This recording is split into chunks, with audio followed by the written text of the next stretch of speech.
Baraka, and I'll be presenting to you guys about VBA, which is Visual Basic for Application.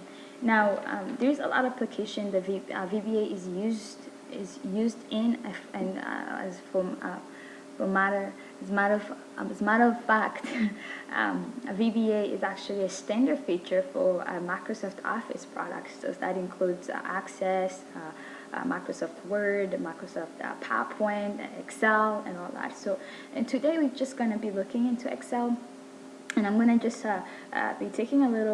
be looking at just a little examples and a little application that VBA plays a part of. Now let's start with just like an easy easy to understand application. Let's say let's say your university just decide that everyone who has a scholarship get to have a 20% benefit. Now you may, of course, the student are going to be very happy, but the person that's going to enter all those data is just going to be very have a headache with that. But there is a good way for that person to save her time or him time by using a VBA coding, and it's not big, it's not bad. It's just like it takes you time to research about it and then to understand how to do it. Let's say for me, just for the sake of time, let's use just a little short of data here. I have about 6 to 10 students, and then I have their scholarship. Their scholarship is already intact, but now the university has added a 20% off. Now, for that person, instead of just going and do it for line by line, she can create a VBA. For here, I call it for loop, and if I click for loop here, it just calculates for everyone in a second. Now let's just go ahead and take a look of my basic codes, which is very basic. You give it a title first and foremost. I give mine my for loop.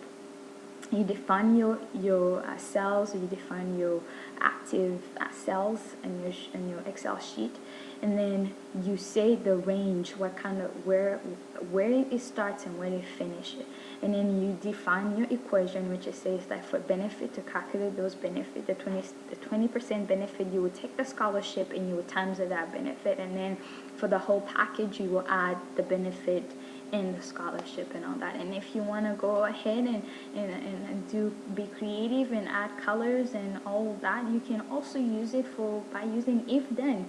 If some numbers that are less than that, make it green or make it red. Mine, I just say that if it's less than 2,000, greater than 2,000, just go ahead and make it red and all that. So that's one of the application that can help you save your time and just save you for a lot of headaches. Now let's say you work for a company, and that company is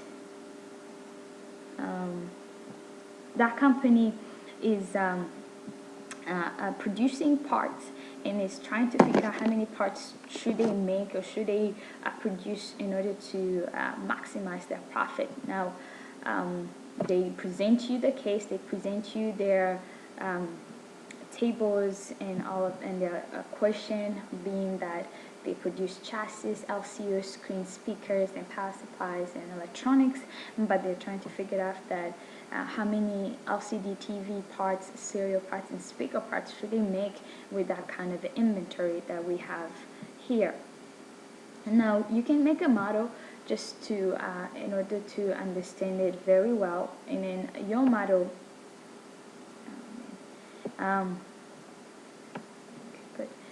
your model can look like that, can have something look like that. And then another thing that you can do, just give me 1 moment. Okay, your model can look like that, and you can figure it out. I try to run solver by figuring out how many for my inventory. Since my inventory is this one, so I cannot go over my inventory, I have to bring all those x's, x1, x2, x3 has to be less than equal 450. That was before we knew about VBA. Now that we know about VBA, all you gotta do is just let me just I love this because it's so good.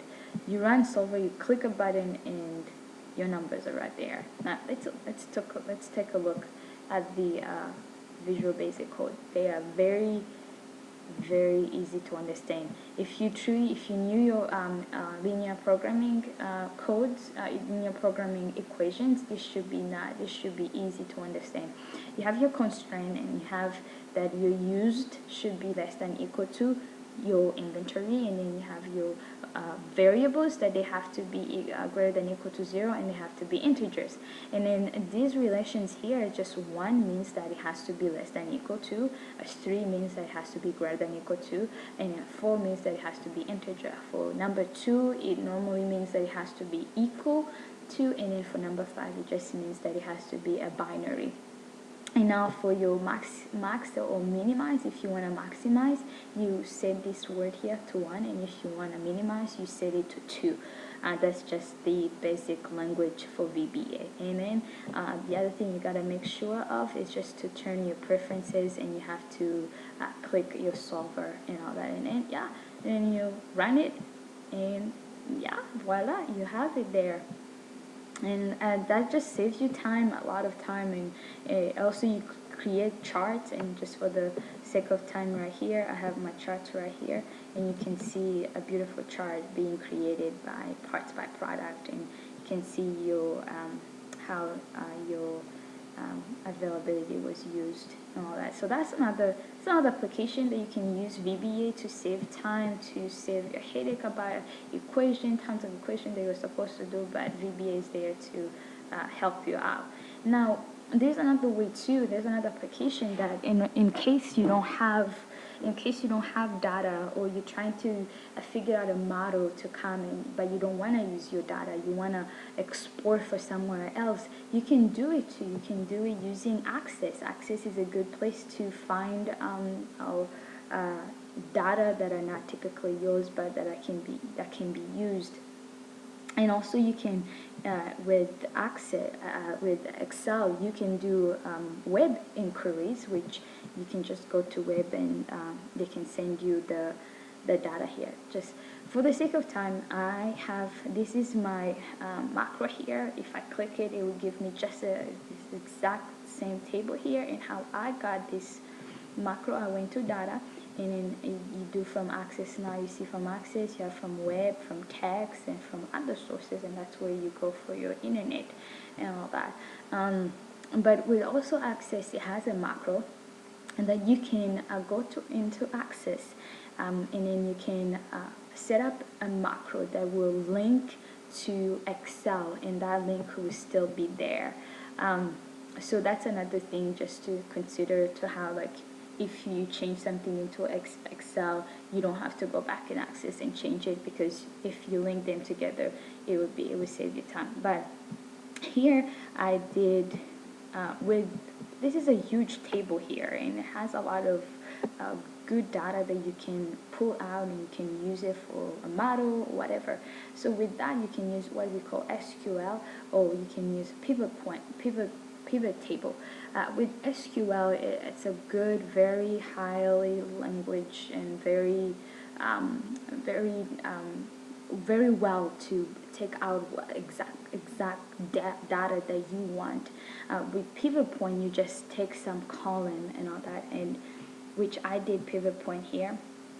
As in, you can see here, I have my pivot table here, and it has my pivot table contain a product name, unit price, and availability. And I went ahead and I did a little solver here, where I was trying to calculate the profit number here. And with that, I have my macro here that runs what we call data analysis, which compares for if your unit price goes higher, does your profit goes higher, does it go lower, and all that. So that's another application that VBA comes to play highly. Now, just to encourage you, I love VBA so much. I work at an International Student Center, and It's just because we work with kids that are from another culture, from another places. We try to create environment for them to find a little bit home here. With that being said, we create a lot of activities for them. So, but since they are all college students and they have busy schedule, sometimes now a lot of them get to make it and they get to regret it when they see pictures coming out and all that. So I sat down with my boss the other day and I was like, hey, like I'm really learning this good thing about VBA and I really think we can make it. And we are starting it. We are still having a little bit of technical difficulties, but I'm really excited because I know it's going to work out. And what we're going to do is that we have this sheet, this Excel, whatever paper, and then we're going to send an email of all activities that we have with this fill out the form here. And then once the student click on it, once the student click on the email, the fill out the form is going to pop out. And it's going to pop out looking like this. Sorry, looking like this. And if the student doesn't want to attend, they just cancel. But if they want to attend, they just fill it out and they click OK. By clicking OK, they send or we get an automatic email, and of course these are my codes right now. But by sending OK, they send us and we get a reply right back with their names right there, names, phone number, activity, dinner, date, and car. So they don't have to come to the office to register, and we don't have to be emailing them and emailing the entire international population here at Liberty University if they should come. So I'm really excited for this, and I think this should be a good way to encourage you just to go ahead and create something on your own. You don't have to own a business, but you can have something that you're passionate about it and just try to bring this new technology into it. So hope they encourage you, and have a beautiful day.